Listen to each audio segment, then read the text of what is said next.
بسم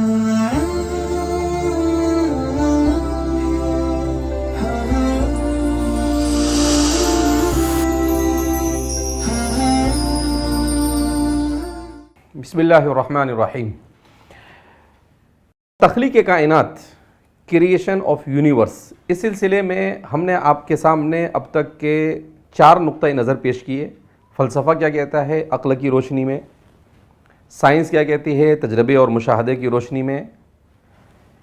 اسلام کیا کہتا ہے روایت کی روشنی میں،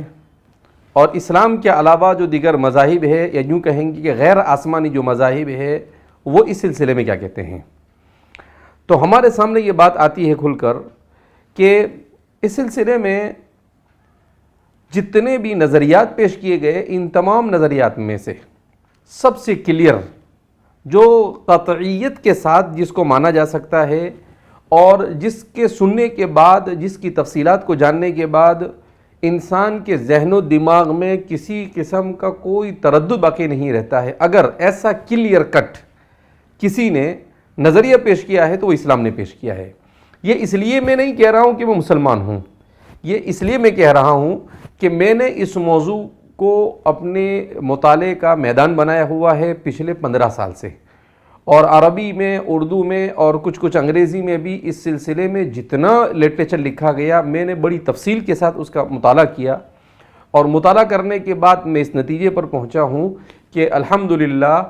اسلام نے قرآن اور حدیث میں جتنی وضاحت اور جتنے کلیئر انداز میں اور جتنے مستند اور مدلل انداز میں اس موضوع کو بیان کیا ہے اور جتنی تفصیل کے ساتھ بیان کیا ہے، نہ دنیا کے کسی مذہب نے بیان کیا، نہ دنیا کے کسی فلسفے نے بیان کیا، اور نہ دنیا کی کسی سائنس نے بیان کیا۔ یہ صرف اسلام کی امتیازی شان ہے کہ وہ اس کو بہت ہی بہترین انداز میں بیان کرتا ہے، جس کو ہم انشاءاللہ آگے آپ حضرات کے سامنے پیش کریں گے۔ دنیا کے مذاہب کے سلسلے میں نے جیسا کہا کہ فلسفہ یہ عقل کے مارے چلتا ہے، ان یتبعون الا الظن وان الظن لا یغنی من الحق شیئا۔ قرآن کریم اس کا اصول بیان کرتا ہے کہ بہت سارے لوگ دنیا میں ہیں، وہ اپنے اٹکل پچو، اپنے دماغ اور اپنی عقل کا استعمال کرتے ہیں، اور حق کے سلسلے میں اگر کوئی یقینی اور قطعیت کے ساتھ کسی چیز کو آپ کو جاننا ہے تو وہاں پر آپ کا اٹکل، آپ کا اندازہ اور آپ کا قیاس وہاں پر آپ کا نہیں چلتا ہے۔ حق تک رسائی کے لیے تو آپ کو وحی ہی کا سہارا لینا پڑے گا، وحی کے سہارے کے علاوہ آپ کسی بھی میدان میں قطعیت کی کوئی بات کر سکتے نہیں ہے۔ تو اس لیے ہم چونکہ اس موضوع کو اس مرتبہ ہم نے رمضان مبارک میں اس لیے بھی موضوع بحث بنایا ہے کہ دنیا میں ویسے تو دیکھا جائے تو اینٹی ریلیجس یعنی مذاہب کے خلاف ایک فضا بن رہی ہے۔ دنیا کے بہت سارے ملک جو ترقی یافتہ ملک کہے جاتے ہیں، ان ملکوں میں تیزی کے ساتھ الحاد اور بے دینی پھیل رہی ہے، مگر اسی کے ساتھ ساتھ بے چینی بھی پھیل رہی ہے، اس لیے کہ آدمی جتنا بھی دین سے اور خالق سے دور ہوتا ہے، اس کے بے چینی اس کے اندر یقینی طور پر آنا ہے۔ تو اس لیے اس کی بہت زیادہ ضرورت پڑی۔ بہت سارے ایسے لوگ ہیں جنہوں نے اسلام کا مطالعہ نہیں کیا، اسلام کو پڑھا نہیں، نہ سائنس کو صحیح ڈھنگ سے پڑھا، نہ فلسفے کو صحیح ڈھنگ سے پڑھا، اور وہ ایکس مسلم یا اس طرح کی بہت ساری اصطلاحات استعمال کر بہت سارے پروپیگنڈے چلاتے ہیں۔ اگر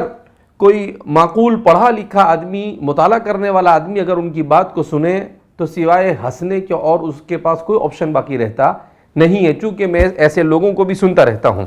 لہذا اس بنا پر ہم کو بہت ہی صاف انداز میں اسلام کا نظریہ اس سلسلے میں جاننا ہمارے لیے بہت زیادہ ضروری ہے۔ کیوں کہ ہم جس دور سے گزر رہے ہیں، اس دور کو یہ کہا جاتا ہے کہ یہ انفوٹیک اور بایوٹیک ٹیکنالوجی کا دور ہے۔ اس سے پہلے مشینی دور تھا جو 17ویں صدی سے شروع ہوا تھا، اس کو کہتے تھے کہ وہ مشین اور آئل اور پیٹرول اور ڈیزل والا دور تھا۔ اب جب جس دور کے اندر میں ہم داخل ہوئے ہیں، یہ دور جو ہے اس کو بایو اور انفوٹک ٹیکنالوجی کا دور کہا جاتا ہے۔ یہ دور اس کو یہ کہا جاتا ہے بہت ایڈوانس دور ہے، اور ایک کتاب میں پڑھا تھا اسلام اور عصر جدید کے چیلنجز، اس کتاب کے اندر میں لکھا تھا کہ دنیا میں سب سے زیادہ اگر کوئی مسئلہ اس دور کے اندر میں پیش آنے والا ہے تو وہ مسئلہ پیش آنے والا ہے کہ انسان کا کنفیوژن اور انسان جن التباسات اور اشتباہات میں مبتلا ہے اس کو کون دور کر سکتا ہے. تو ایک مویور کر ایک بہت بڑے سائنٹسٹ گزرے ہیں, انہوں نے کتاب لکھی ہے اسلام دی اونلی الٹرنیٹیو, کہ دنیا میں صرف اسلام ہی ایک ایسا مذہب ہے جو انسان کے ان تمام کے تمام کنفیوژن کو دور کر سکتا ہے اور دوسرا کوئی نہیں کر سکتا ہے. میں اس کو یہ کہتا ہوں کہ اسلام مد مقابل, یہ اسلام الٹرنیٹیو, اسلام کوئی متبادل نہیں ہے, بلکہ اسلام اونلی سولوشن, کہ اسلام ہی ایک ایسا ہے جو سولوشن پیش کر سکتا ہے کسی بھی چیز کا. اسی لیے ایک امریکہ کے انٹیلیجنٹ کے ایک ریٹائر آفیسر نے بھی اس بات کا اعتراف کیا ہے کہ مجھے یہ موضوع دیا گیا کہ آپ ذرا یہ دیکھو کہ اسلام کی وجہ سے دنیا کو کیا نقصان ہوا. تو وہ کہتے ہیں کہ میں نے اسٹڈی کی اور اسٹڈی کرنے کے بعد میں اس نتیجے پر پہنچا کہ اسلام کی وجہ سے کیا نقصان ہوا ہے یہ تو سوال ہی غلط ہے.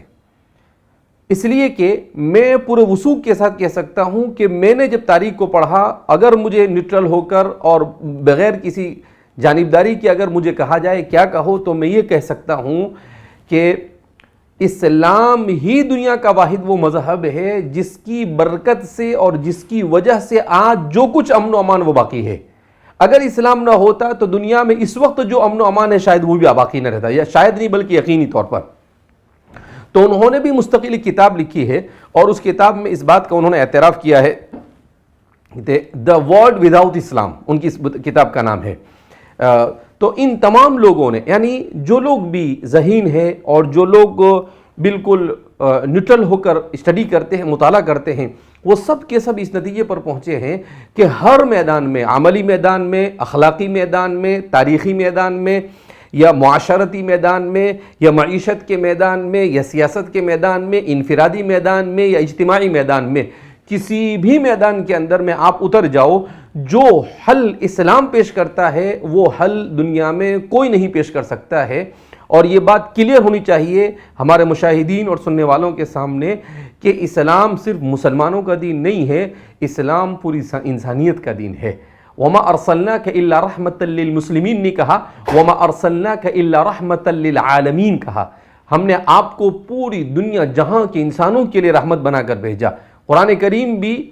پوری دنیا جہانوں کے انسان کو صحیح راستہ دکھانے کے لائے, ذالک الکتاب لا ریب فیہ ھدی للمتقین. تو یہ ہدایت کا راستہ یہ اسلام ہی دیتا ہے. لہذا اس بنا پر ہمیں اسلام کے اس کانسیپٹ کو بہت ہی اچھے انداز میں سمجھانے کی ضرورت ہے, تاکہ لوگ قلبی اعتبار سے, ذہنی اعتبار سے جو ڈپریشن میں اور جن پریشانیوں میں مبتلا ہو رہے ہیں وہ سکون کی زندگی گزار سکے. اگر وہ اسلام کے کانسیپٹ کو سمجھ لیتے ہیں تو انشاءاللہ ہم اس کے اوپر تفصیل سے روشنی ڈالیں گے.